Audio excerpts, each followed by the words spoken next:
Hey kids, this is Mercutio, and he is super nosy tonight because tonight's chapter, or tonight's reading, starts off with chapter 4, which is entitled Turkish Delight. And if you, like me, grew up with this book, then one of the great disappointments of your life growing up was trying American Turkish Delight for the first time, because it is sad and rather gross unless you have it prepared really well. So this is Turkish Delight, and there are two different kinds of Turkish Delight.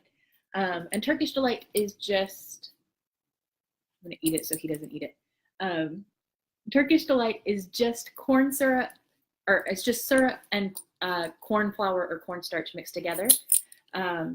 So they don't use gelatin, it's just cornstarch to thicken it, and then they pour it out, let it sit until it kind of gels up and cools off, and then they cut it into tiny, tiny pieces, because it's literally just made with syrup, so it's super sweet. So some of them, like this white one that kind of looks like a marshmallow, are whipped and beaten like you would beat meringues or egg whites or that kind of thing. Goodness. And some of them are clear, and sometimes they have stuff in them. This one is pomegranate, so it's pink, so it's made with pomegranate syrup, and it's got a hazelnut in it. This one is hazelnut flavored, but it doesn't have anything in it. And it's whipped and kind of marshmallowy, so it's a little chewier. And when they're good, these are both from Turkey, so they're really good. When they're good, Turkish Delight is really great. When it's bad, you grow up judging Edmund for this chapter for like most of your adolescence. You don't need it. Yeah, you don't get Turkish Delight. Sorry, bud. So my advice to you is this. If this chapter makes you want some Turkish Delight, don't just buy it out of a grocery store unless it's made there. Find a candy maker that makes Turkish Delight and buy it there. Because when it's fresh, when it's homemade, or just get your family to take you to Turkey. Turkey is delightful. I highly recommend it. Nope. Oh, both puppies. Don't, as we read this, that's the moral of the story. Do not go from this chapter and be like, ooh, Turkish Delight made Edmund sell out his whole family. Sorry, spoiler alert. I bet it's really great, because if you just have like American grocery store Turkish Delight, it will make you sad and you will hate Edmund even more than you're about to. So tonight we're going to start with, we're reading Chronicles of Narnia. Chronicles of Narnia is a series of 7 books. We are reading the first book that he wrote, which is the second book in the series, depending on how you think. It's like, it's like whether or not you count the prequels. It's called Lion, the Witch, and the Wardrobe. And so chapter 4 is called Turkish Delight. What are you? Said the queen again. Are you a great overgrown dwarf that has cut off his beard? No, your majesty, said Edmund. I never had a beard. I'm a boy. A boy, said she. Do you mean you are a son of Adam? Edmund stood still. Thank you. Edmund stood still, saying nothing. He was too confused by this time to understand what that question meant. I see you are an idiot, whatever else you may be, said the queen. Answer me, once and for all, or I shall lose my patience. Are you human? Yes, your majesty, said Edmund. And how, pray, did you come to enter my dominion? Please, your majesty, I came in through a wardrobe. A wardrobe? What do you mean? I opened a door and just found myself here, your majesty, said Edmund. Ha! Said the queen, speaking more to herself than to him. A door! A door from a world of men. I've heard of such things. This may wreck all. He's only one, and he is easily dealt with. As she spoke these words, she rose from her seat and looked Edmund full in the face, her eyes flaming. The same moment, she raised her wand. Edmund felt sure she was going to do something dreadful, but he seemed unable to move. Then, just as he gave himself up for lost, she appeared to change her mind. "My poor child," she said in quite a different voice. "How cold you look. Come, sit with me here on the sledge, and I will put my mantle round you, and we will talk." Edmund did not like this arrangement at all, but he dared not disobey. He stepped onto the sledge and sat at her feet, and she put a fold of her fur mantle around him and tucked it well in. "Perhaps something hot to drink?" said the queen. "Should you like that?" "Yes, please, your majesty," said Edmund, whose teeth were chattering. The queen took from somewhere amongst the wrappings a very small bottle which looked as if it were made of copper. Then, holding out her arm, she let one drop fall from it onto the snow beside the sledge. Edmund saw the drop for a second in midair, shining like a diamond. But the moment it touched the snow, there was a hissing sound, and there stood a jeweled cup full of something that steamed. The dwarf immediately took this and handed it to Edmund, with a bow and a smile, but not a very nice smile. Edmund felt much better as he began to sip the hot drink. It was something he had never tasted before, very sweet and foamy and creamy, and it warmed him right to his toes. "It's dull, son of Adam, to drink without eating," said the queen presently. "What would you like best to eat?" "Turkish delight, please, your majesty," said Edmund. The queen let another drop fall from her bottle onto the snow, and instantly there appeared a round box tied with green silk ribbon, which, when opened, turned out to contain several pounds of the best Turkish delight. Each piece was sweet and light to the very center, and Edmund had never tasted anything more delicious. He was quite warm now, and very comfortable. While he was eating, the queen kept asking him questions. At first, Edmund tried to remember that it is rude to speak with one's mouth full. Desi. Hush.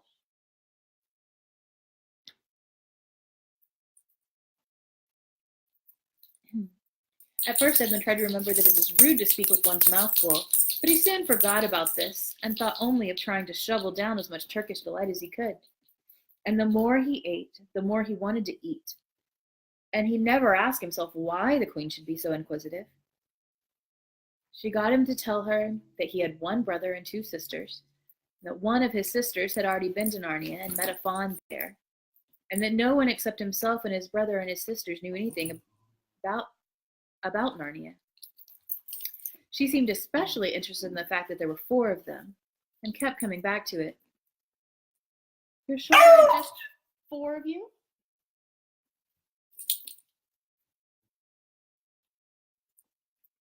"You are sure there are just 4 of you?" she asked. "2 sons of Adam and 2 daughters of Eve, neither more nor less?" And Edmund, with his mouthful of Turkish delight, kept on saying, "Yes, I told you that before," and forgetting to call her your majesty, but she didn't seem to mind now. At last the Turkish delight was all finished, and Edmund was looking very hard at the empty box and wishing that she would ask him whether or not he wanted some more. Probably the queen knew quite well what he was thinking, for she knew, though Edmund did not, that this was enchanted Turkish delight, and that anyone who had once tasted it would want more and more of it, and would even, if they were allowed, go on eating it until they killed themselves. Hey.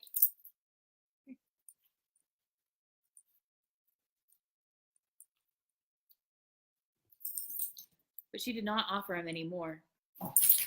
Instead, she said to him, "Son of Adam, I should so much like to see your brother and your 2 sisters. Will you bring them to see me?" "I'll try," said Edmund, looking at the empty box. "Because if you did come again, bringing them with you, of course. I'd be able to give you some more Turkish delight. I can't do so now. The magic will only work once. And my house, it would be another matter. Excuse me. Okay.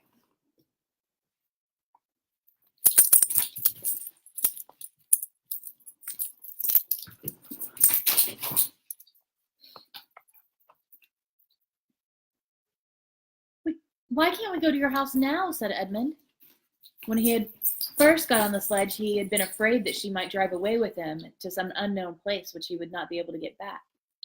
But he had forgotten about that fear now. It is a lovely place, my house, said the Queen. I'm sure you would like it. There are whole rooms full of Turkish delight, and what's more, I have no children of my own. I want a nice boy whom I could bring up as a prince, and who would be king of Narnia when I'm gone. While he was a prince, he would wear a gold crown and eat Turkish delight all day long. And you are much the cleverest and handsome young man I have ever met. I think I would like to make you the prince. Someday, when you bring the others to visit me. Why not now? Said Edmund. His face had become very red, and his mouth and fingers were sticky. He did not look either clever nor handsome, whatever the Queen might say.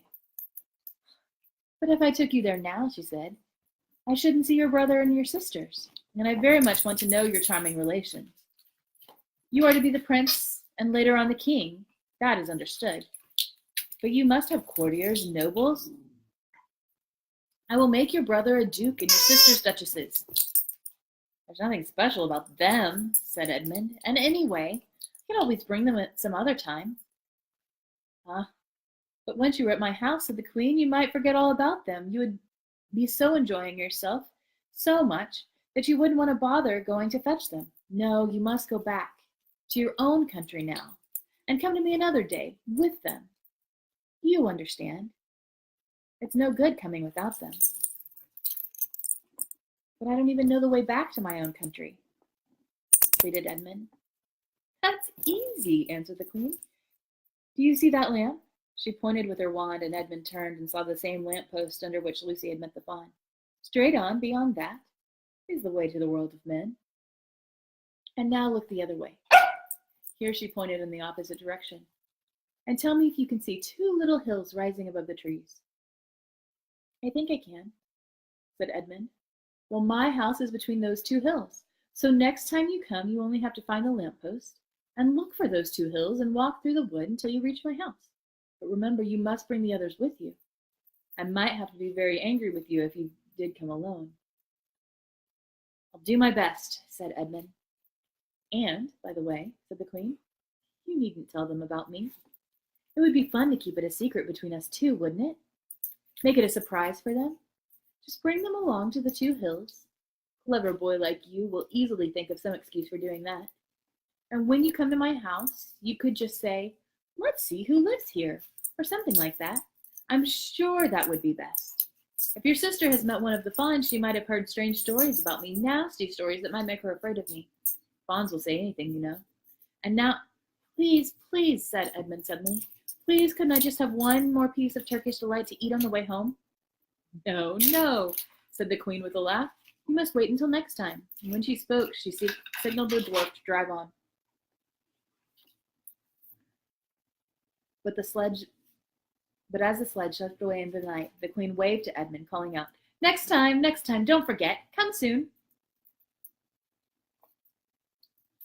Edmund was staring after the sledge when he heard someone calling his own name, and looking round, he saw Lucy coming towards him from another part of the wood.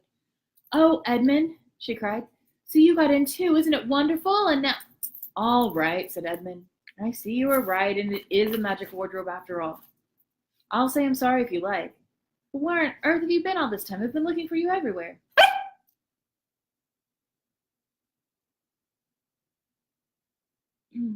If I'd known you got in, I'd have waited for you, said Lucy, who was too happy and excited to notice how snappishly Edmund spoke or how flushed and strange his face was. I've been having lunch with dear Mr. Tumnus the Fawn, and he's very well, and the White Witch has done nothing to him for letting me go. What do you mean? The White Witch has done nothing to him for letting me go, so he thinks she can't have found out, and perhaps everything is going to be all right after all. The White Witch, said Edmund. Who's she? She is a perfectly terrible person, said Lucy. She calls herself the Queen of Narnia, although she has no right to be queen at all.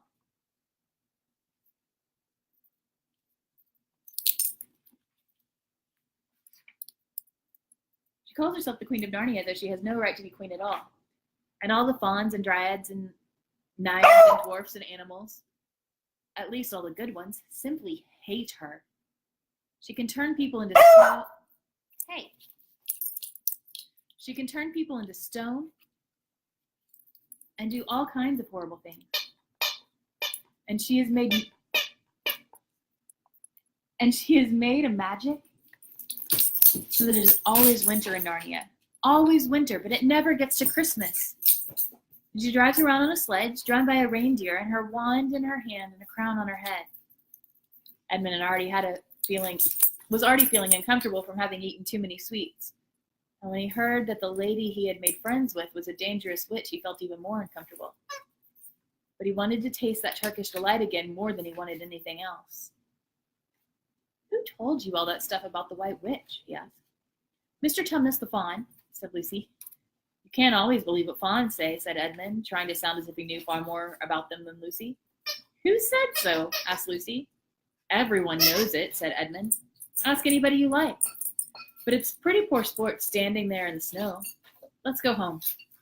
Yes, let's, said Lucy. Oh, Edmund, I'm glad you got here too. The others will have to believe in Narnia now that both of us have been here. What fun it will be! But Edmund secretly thought that it would not be as good fun for him as for her. He would have to admit that Lucy had been right before all the others, and he felt sure that the others would all be on the side of the fawns and the animals. But he was already more than half on the side of the witch. He did not know what he would say or how he would keep the secret once they were talking about Narnia. By this time, they had walked a good way, and suddenly they felt coats around them instead of branches.